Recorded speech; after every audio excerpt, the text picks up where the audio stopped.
నమస్తే. ప్రస్తుతం మనతో పాటు సీనియర్ జర్నలిస్ట్ భరద్వాజ్ ఉన్నారు. ఆయనతో మాట్లాడదాం. నమస్తే సార్. నమస్తే. సార్, పార్టీ ఫిరాయింపులు తెలంగాణలో ఇదొక పెద్ద చర్చ జరుగుతుంది. అంటే కాంగ్రెస్ నుంచి బీఆర్ఎస్ లోకి వెళ్తున్నారని, బీఆర్ఎస్ నుంచి కాంగ్రెస్ లోకి వస్తున్నారు అని చెప్పేసి ఆల్రెడీ మాట్లాడుకున్నాం.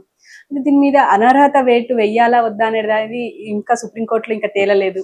అయినా కూడా ఇవాళ కూడా ఇంకో న్యూస్ వచ్చింది. నేను ఇంకా కాంగ్రెస్ లోనే ఉన్నాను, బీఆర్ఎస్ లోనే ఉన్నాను, కాంగ్రెస్ లోకి వెళ్ళలేదు అని చెప్పేసి కూడా మాట్లాడుతున్నారు. దీని అంతటిని ఎలా చూడొచ్చు అంటారు సార్ ఈ పార్టీ ఫిరాయింపుల మీద? అంటే బండ్ల కృష్ణమోహన్ రెడ్డి అని గద్వాల ఎమ్మెల్యే ఆయన నేను కాంగ్రెస్ కాదు బీఆర్ఎస్ అని చెప్పుకుంటున్నాడు. ఆ మేరకు ఒక పోలీస్ కంప్లైంట్ కూడా లాంచ్ చేశాడు ఆయన. అంటే కాంగ్రెస్ వాళ్ళు ఫ్లెక్సీల్లో అక్కడ తన ఫోటో వాడుతున్నారు, అది కరెక్ట్ కాదు అని చెప్తున్నాడు. కానీ రేవంత్ రెడ్డి గారితో ఆయన దిగిన ఫోటోలు ఉన్నాయి. రేవంత్ రెడ్డి గారి సమక్షంలో నవ్వుతూ వాంటెడ్ గా ఆయన దిగినటువంటి ఫోటోలు సర్క్యులేషన్ లో ఆల్రెడీ జనాలు పెట్టేశారు, అది నడుస్తోంది. అయితే ఈ మధ్య కాలంలో మాజీ ఎమ్మెల్యేలకు పార్టీలు మారితే పెద్ద ఇబ్బంది లేదు, కానీ ప్రస్తుత ఎమ్మెల్యేలు అంటే గెలిచిన ఎమ్మెల్యేలు పార్టీలు మారటానికి చట్టపరమైన సమస్యలు ఉన్నాయి. అందుకని వీళ్ళు అసోసియేట్ మెంబర్స్ గా కొనసాగటానికి ప్రయత్నం చేస్తారు.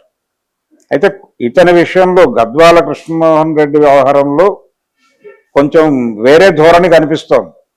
అతని వ్యవహార శైలి చూస్తే లోకల్ గా తనకి ప్రాధాన్యత ఇస్తున్నారా లేదా, లోకల్ కాంగ్రెస్ అంటే ఇతనికి లోకల్ కాంగ్రెస్ పూర్తిగా సరెండర్ అయిందా లేదా అనేది ఏదో కొలమానం పెట్టుకుని చూస్తున్నాడు. ఇతను తనకి ప్రాధాన్యత లభించినప్పుడు, అక్కడ తనకి పోటీదారు ఉన్నప్పుడు, ఎందుకంటే గతంలో పోటీదారు డెఫినెట్ గా ఉండుంటాడు కాంగ్రెస్ పార్టీలో, ఆ ఉన్న అతను కూడా సరెండర్ అయితే కాన్ఫిడెన్స్ రాదు. ఇప్పుడు పిఠాపురం నియోజకవర్గం పవన్ కళ్యాణ్కి ఇచ్చినప్పుడు అక్కడ వర్మ పరిస్థితి ఏమిటి అనే దాని మీద ఎక్కువ చర్చ జరిగింది.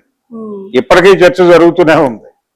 కాబట్టి ఎక్కడైనా సరే ఒక నియోజకవర్గంలో గెలిచిన ఎమ్మెల్యే అధికార పార్టీలోకి మారేటప్పుడు అధికార పార్టీ నుంచి అక్కడ పోటీ చేసి ఓడిపోయిన ఎమ్మెల్యే పరిస్థితి ఏమిటి అంటే, ఎమ్మెల్యేగా పోటీ చేసి ఓడిపోయిన వ్యక్తి అతని కండిషన్ ఏంటి?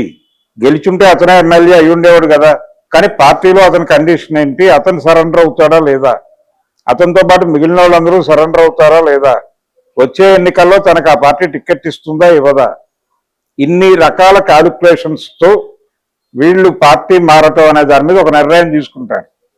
ఆ ఏరియాలో ఎక్కడో ఇతనికి క్లారిటీ మిస్ అయింది. ఆ మిస్ అవడం వలన ఇప్పుడు ఈ గేమ్ నడుపుతున్నాడు.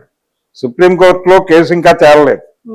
సుప్రీంకోర్టులో డెసిషన్ ఒకవేళ పాజిటివ్ గా వస్తాయి, అంటే ఈ ఫిరాయింపుదారుల మీద పాజిటివ్ జడ్జిమెంట్ కోర్టు నుంచి వస్తే అప్పుడు మారుతాడా అంటున్నారు. అది కాదు ఇతని గొడవ. ఇతని గొడవ ప్రత్యేకం. ఇతను తన పర్సనల్ కెరియర్ గురించి ఆలోచిస్తున్నాడు. చాలా మంది ఎమ్మెల్యేలు పార్టీలు మారినప్పటికీ, మారుతున్నామని ప్రకటించినప్పటికీ, కాంగ్రెస్ వాళ్ళతో తిరుగుతున్నప్పటికీ నేరుగా పార్టీ మారడం కన్నా సన్నిహితంగా ఉండటం బెటరు అనే పద్ధతిలో వ్యవహరిస్తున్నారు.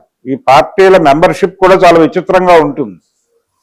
ఇప్పుడు చిరంజీవి గారు రాజకీయాల నుంచి తప్పుకుంటున్నాను అన్నాడు, కానీ ఏ పార్టీకి రాజీనామా చేయలే. కాంగ్రెస్ పార్టీకి అధికారికంగా గాంధీ భవన్కి వెళ్ళి నేను పార్టీ ప్రాథమిక సభ్యత్వానికి రాజీనామా చేస్తున్నాను, ఈ రోజు నుంచి నేను రాజకీయాల్లో పాల్గొనను, సినిమాలే నా జీవితం అని చెప్పలే. చెప్పకుండా విడిగా ఒక ప్రెస్ మీట్ పెట్టి చెప్పాడు. ఇప్పటికీ కాంగ్రెస్ వాళ్ళు చిరంజీవి మెంబరే అని మాట్లాడుతూ ఉంటారు చాలా సందర్భాల్లో. ఈయన మరి ఆ సభ్యత్వం రెన్యువల్ చేసుకుంటున్నాడా లేదా అనే దానికి సంబంధించి కూడా ఎక్కడా వివరాలు ఉండవు. ఆయన రెన్యువల్ చేసుకోకపోతే ఆటోమేటిక్గా రద్దు అవుతుంది. ఆ క్లారిటీ కూడా ఎప్పుడు ఎవరు ఇచ్చే ప్రయత్నం చేయలే. అంటే ఈ పాలక పార్టీల్లో చేరటము చేరకపోవటము వాళ్ళ ఇష్టానుసారం జరుగుతోంది తప్ప దానికి ఒక సిస్టమ్ ఉన్నట్టుగా ఎక్కడా ఎస్టాబ్లిష్ కాదు. అలాంటి ఒక విచిత్రమైన పరిస్థితిలో వీళ్ళందరూ అధికార పార్టీతో దగ్గరగా ఉండటం వల్ల మన పనులు అవుతాయి, కొన్ని పనులు చేయించుకోగలం అనే ఉద్దేశంతో అటు చేరుతున్నారు. కానీ తమ ఎమ్మెల్యే పదవికే ఎసరు వస్తుంది అనుకుంటే ఇమ్మీడియట్ గా ఈ పార్టీలోనే ఉండడానికి కూడా సిద్ధం. రేపు పొద్దున్న సుప్రీంకోర్టు నుంచి జడ్జిమెంట్ నెగిటివ్ గా వస్తాయి, పాజిటివ్ గా వస్తే ఓకే, నెగిటివ్ గా వస్తాయి. ఇప్పుడు ఈ మారుతున్న వాళ్ళందరూ కూడా తిరిగి బీఆర్ఎస్ లోకి వచ్చేసే ఛాన్సెస్ ఉన్నాయి. కానీ బీఆర్ఎస్ లోకి యాక్టివ్ గా రారు. వాళ్ళు యాక్టివ్ గా రాకుండా అసోసియేట్ మెంబర్స్ గా ఉంటారు. ఉమ్, ఇప్పుడు ఆయన ఉన్నాడు ఎంపీ, ఇప్పుడు ఎమ్మెల్యేగా గెలిచినటువంటి రఘురామకృష్ణరాజు. ఆయన ఎంపీగా ఉన్నంత కాలం వైఎస్ఆర్సిపి పార్టీ మెంబర్ గానే ఉన్నాడు ఆయన. ఏది పార్లమెంట్ రద్దయ్యే వరకు సెషన్స్ కూడా హాజరయ్యేవాడు కానీ జగన్మోహన్ రెడ్డికి వ్యతిరేకంగా, వైఎస్ఆర్సీపీకి వ్యతిరేకంగా మాట్లాడేవాడు. పైగా తన ఇంట్లోనే ప్రెస్ మీట్లు పెట్టి మరీ తిట్టేవాడు. కానీ వైఎస్ఆర్సీపీలోనే ఉండేవాడు. మా నాయకుడు జగన్మోహన్ రెడ్డి చేస్తున్న తప్పులు అనే మాట్లాడేవాడు. కాబట్టి ఇదొక ధోరణి. ఈ ధోరణిలో అయినా ఉంటారు. లేదు పాతకాలంలో రత్నకుమారి లాగా అసోసియేట్ మెంబర్స్ లాగా అయినా ఉంటారు.